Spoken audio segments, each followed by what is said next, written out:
Hi, this is Jeff Gentry, BPA, Bloodstain Pattern Analyst.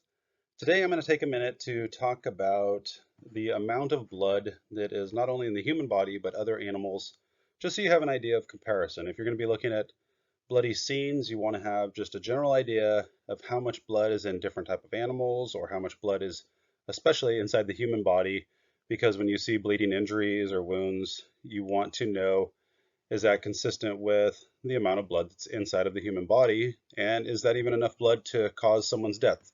So let's take a look at this here. So first, a mouse, very small animal. It's going to have about 2 milliliters of blood inside its body. So that doesn't seem like a lot. So if you're a vampire, you probably do not want to sustain life or death, that is, by eating mice. Okay, what about a cat? So a cat on average is about 8 pounds. Again, not a lot of blood. I showed a video earlier where there was an animal, possibly a cat or a possum, that was in the road that was hit by a vehicle, and you saw some blood transfer to the asphalt.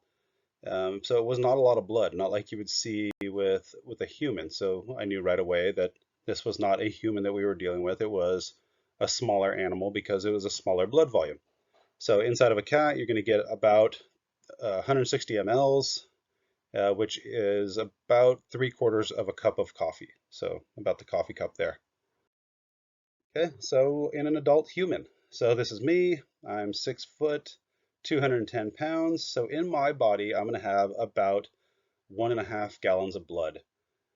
So here you've got from Walmart, if you're in the market for any vampire blood, they've got a 1 gallon thing of vampire blood. So you're going to get about 1.5 of those inside of the human body. So that's quite a bit of blood.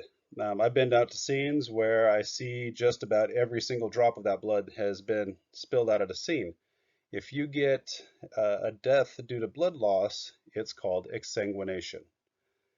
So just keep in mind how much blood is inside the human body and what you can expect from different wounds.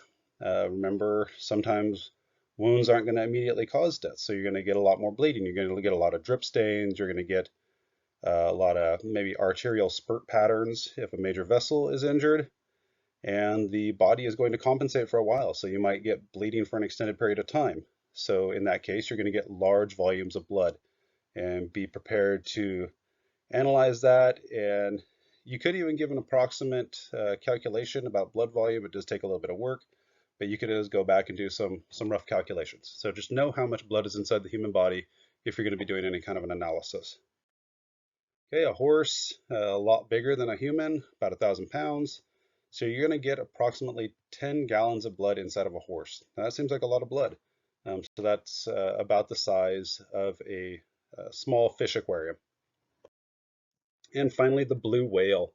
So the blue whale is a massive animal, about 300,000 pounds. There's a picture here of a whale heart, a blue whale heart.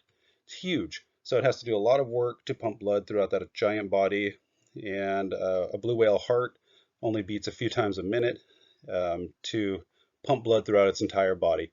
So inside of a blue whale, there's about a swimming pool's worth of blood.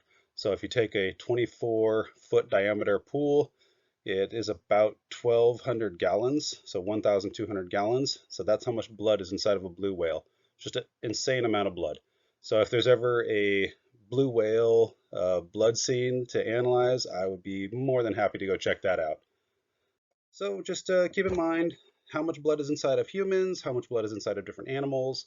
Every once in a while, you'll get a suspect that says that they cut themselves, so that's why there's so much blood inside of the house. Or maybe they say that there was an animal that was injured inside of a house. So just keep in mind, you're going to get a lot of different stories, a lot of different scenarios, but at the end of the day, you want to know how much blood is inside the human body, how much blood is in different type of animals, and hopefully this video helped just give you an approximate idea.